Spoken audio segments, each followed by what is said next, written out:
students, this is Anjuman from Maharaja Agarsen School, Hisar. Yesterday we started our first chapter, that is the business and introduction, and completed our three topics. Today we start our next topic. Our next topic is objective of business कि व्यवसाय का उद्देश्य क्या होता है। देखिए बेटा, जब भी आप कोई क्वेश्चन करते हैं तो आप अगर उसका कोई चार्ट है तो आप उसे जरूर बनाइएगा, क्योंकि उसको बनाने से आपको क्वेश्चन करने में बहुत इजी महसूस होगा। देखो, ऑब्जेक्टिव होता है कि किसी बिजनेस को करने का उद्देश्य क्या होता है। हर बिजनेस को करने के दो ऑब्जेक्टिव होते हैं, एक होता है इकोनॉमिक ऑब्जेक्टिव और एक होता है सोशल ऑब्जेक्टिव। इकोनॉमिक होता है जो हम पैसे कमाने के लिए करते हैं, और सोशल होता है जो हम मेंटल सेटिस्फैक्शन के लिए करते हैं। जैसा कि अभी हमने पीछे पढ़ा भी था कि ह्यूमन एक्टिविटी दो तरह की होती है, तो इस तरीके से हमारे बिजनेस के दो ऑब्जेक्टिव होते हैं, इकोनॉमिक और सोशल। अब इकोनॉमिक ऑब्जेक्टिव जो होती हैं वो हम तीन तरह से होती है। एक होता है प्रॉफिट कमाने के लिए, एक होता है नए कस्टमर को क्रिएट करने के लिए, एक होता है इनोवेशन, समथिंग डू न्यू, कुछ नया करने के लिए। आज हम इन सबको डिटेल में पढ़ेंगे।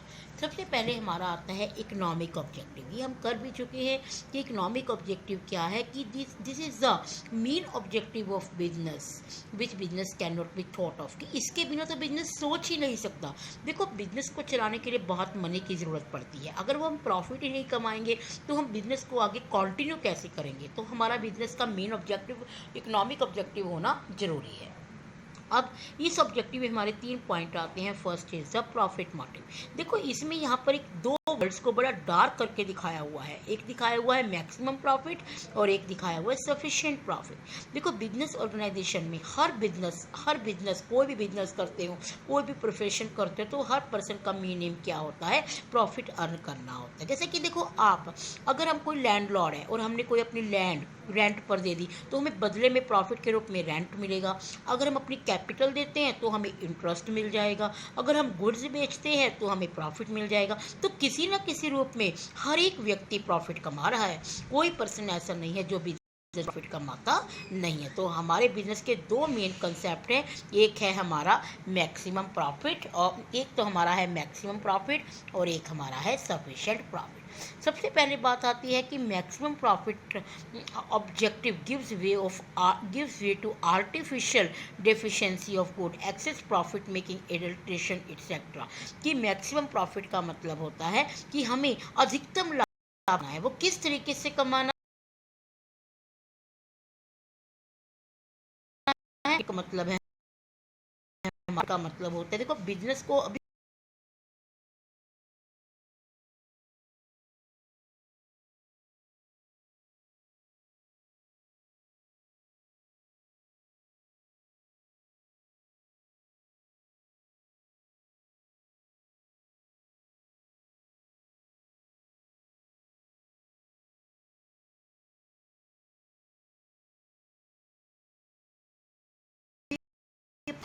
क्रिएशन ऑफ कस्टमर होता है नए कस्टमर को क्रिएट करना। It means to attract more and more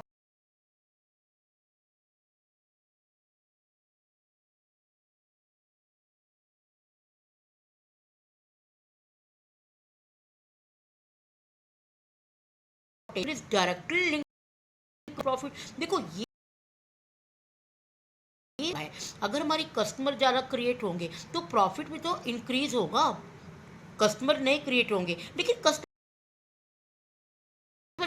good quality, अगर आप उनको क्या करेंगे, good reasonable profit, reasonable price पर सोल्ड आउट करेंगे, अच्छी चीज़ बेचेंगे, उनको बेचेंगे तो अपने आस पड़ोस सभी, अपने रिलेटिव सभी को बोलेंगे और हमारे नए कस्टमर क्रिएट होंगे, जिससे हमारा प्रॉफिट, बिजनेस का जो ऑब्जेक्टिव था प्रॉफिट मोटिव, वो हमारा कंप्लीट हो जाएगा। Third is the innovation. Innovation is something do new, कि बिजनेस क्या करता है, हमेशा कुछ ना कुछ नया करने की सोचता है। तो to produce new product, to find out new use of old product, to improve the process of production, to adopt easy way to distribution, to adopt new technique of management, etc. तो हमें हमेशा कुछ नया करते रहना है। देखो बेटा, अगर आप हमेशा ही पुरानी चीज़ों को, कुछ भी पुरानी चीज़ें ही बेचते रहोगे, तो कस्टमर एक बार खरीदेगा, दो बार खरीदेगा, फिर वो बोर हो जाएगा, फिर वो आपसे परचेज नहीं करेगा। तो आपको हमेशा क्या करना है, अकॉर्डिंग टू एनवायरनमेंट नई टेक्निक्स को लेकर आना। चलो आप इसे अपनी डेली लाइफ के एग्जाम्पल में ही लगा लो। जब हमारा पुराना ज़माना था, मतलब कि हमारे दादा दादी नाना नानी का ज़माना था, तब हमारी चीज़ों को बहुत ज़्यादा वो सारा काम मोस्टली घर से ही करते थे और सारा कुछ वो अपने हाथ से करते थे। लेकिन आजकल क्या हो गया, इसके लिए नई नई टेक्निक्स आनी शुरू हो गई, नए नए तरीके अपनाने शुरू हो गए, हम सारा काम हम मशीनों से करना शुरू कर दिया। तो इस तरीके से हमें कुछ नया करना है जिससे हमें ईजी भी हो जाए और हमारे कस्टमर नए क्रिएट भी होंगे और हमारे बिजनेस का जो मेन ऑब्जेक्टिव है वो भी कंप्लीट हो जाएगा। देखो, ये सारे जो तीनों मोटिव थे, ये हमारे थे प्रॉफिट को कमाने के लिए।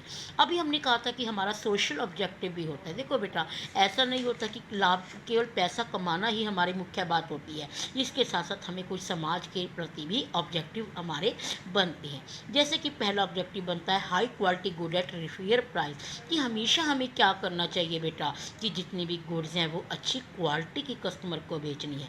कभी एडल्ट्रेशन, मिलावट नहीं करनी, होल्डिंग, जमाखोरी नहीं करनी, हमें केवल अच्छी चीज़ों को और सही कीमत पर, ये नहीं कि हम अपनी से प्राइस नहीं निकालेंगे, हमें उसमें अपनी कॉस्ट प्लस प्रॉफिट हमें वो ऐड करना है, लेकिन वो हमारा प्रॉफिट क्या होना चाहिए, सफिशिएंट होना चाहिए, हमें उतनी पर ही उसको सामान को बेचना चाहिए। तो हमारे बिजनेस का मेन ऑब्जेक्टिव सोशल ऑब्जेक्टिव होना चाहिए। Second, contribution to community development. Community development का मतलब होता है कि सामाजिक विकास। देखो, अगर आप बिजनेस से प्रॉफिट कमा रहे तो वहाँ पर आप अपने समाज के लिए भी तो कुछ कर सकते हैं ना, जैसे लाइब्रेरी, डिस्पेंसरी, एजुकेशनल इंस्टीट्यूशन, ये सब ओपन कर सकते हैं, जिससे हमारी समाज की क्या होगी, डेवलपमेंट होगी।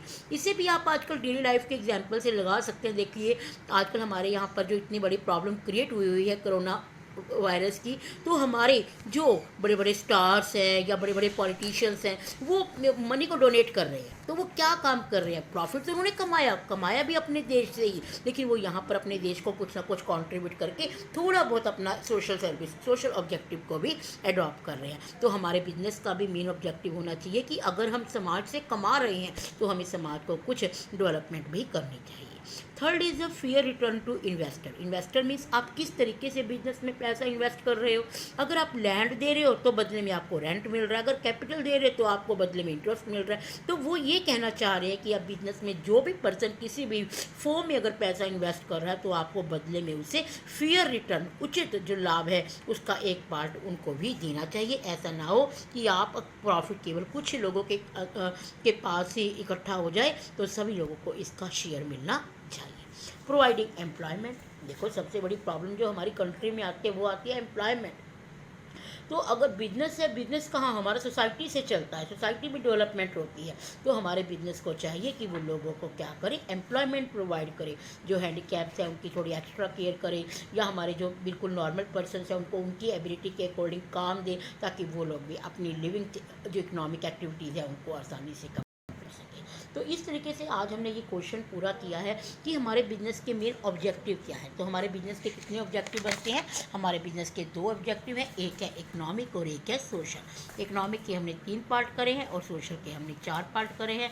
देखिए बेटा, आपको ये क्वेश्चन बिल्कुल आपको एज इट इज़ बुक की तरह नहीं करना, आप इसे 2-3 बार रीडिंग करिए, समझिए और इसे आप अपनी लैंग्वेज में राइट करिए। आप जो नोट्स, इसके नोट्स भी प्रिपेयर कर सकते हैं और नोट्स प्रिपेयर करके आप मेरे व्हाट्सएप नंबर पर सेंड कर देना, तो मैं आपके